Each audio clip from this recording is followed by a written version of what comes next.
And then rounding things out, I know we took a little bit longer on all these than I expected, so we'll take a quick pause after this. But honestly, my match of the weekend here, this Koln and Dusseldorf one, um, could have been a sleeper fixture, but it turned out to be quite a thriller.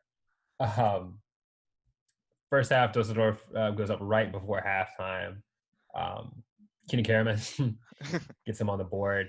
And wanted to start with this question because I thought this was an interesting one.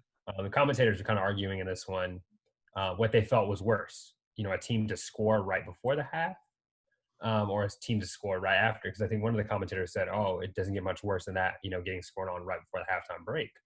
But the other one, former player, and I can't remember his name, but he said, actually as a player, we prefer that, because then we can go into the dressing room and the coach can talk about changes to make to prevent that from happening again and come out, second half refreshed. But I don't know. I wanted to pick your brains about it. Obviously I haven't played at that level. Played since I was a tot. But just from even playing FIFA and PTS, I actually kind of agree. You get that goal right before half.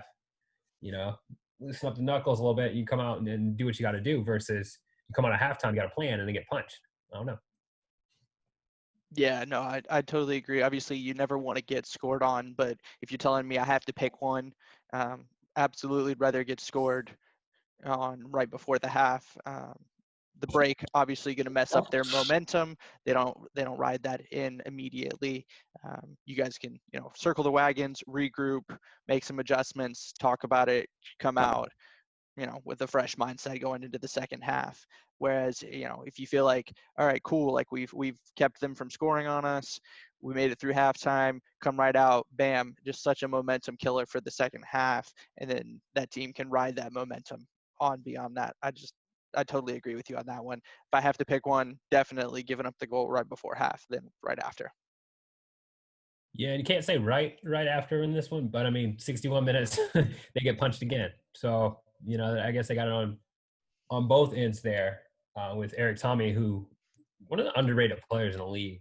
So nice. Um, he's been very nice this season.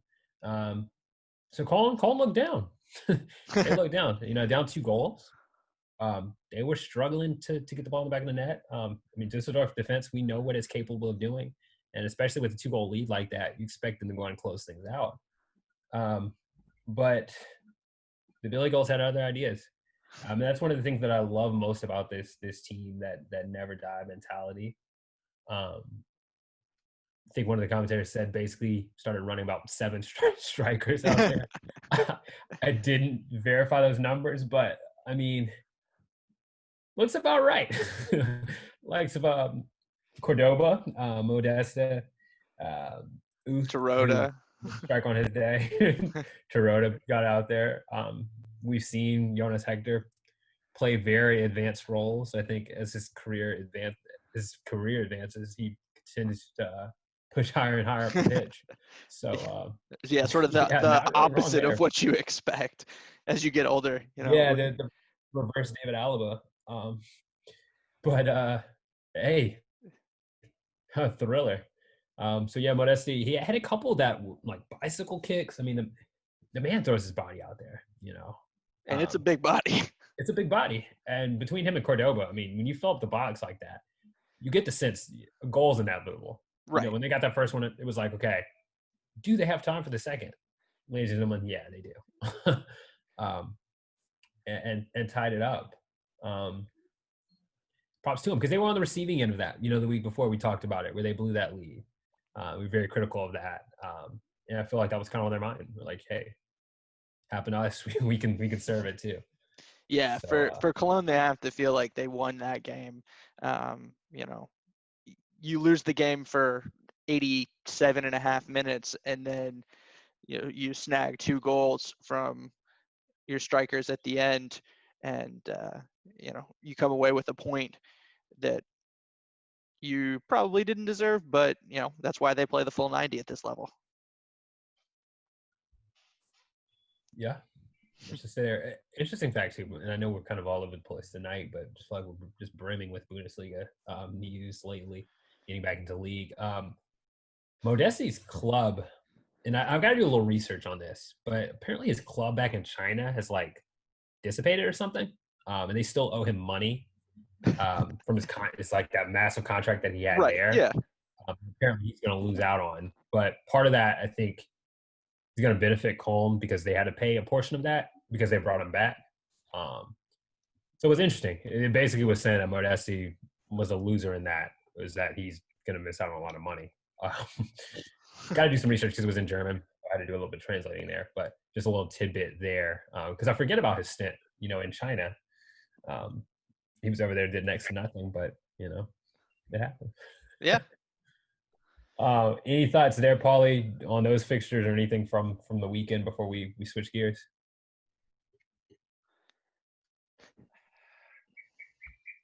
I'll admit I probably didn't watch too much of the last Kona fixture, but I guess it's just interesting to see just the back and forth tenacity with all of these teams that are just vying to not be in that relegation playoff spot, basically. And it's interesting to see like who I guess comes up in the middle of the table and who is at the dead last, basically.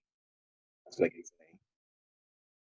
Yeah, and Dusseldorf continued that trend today. Won't give too many spoilers, but they continue to try to climb out of the hole. So we're gonna take a quick pause, real quick.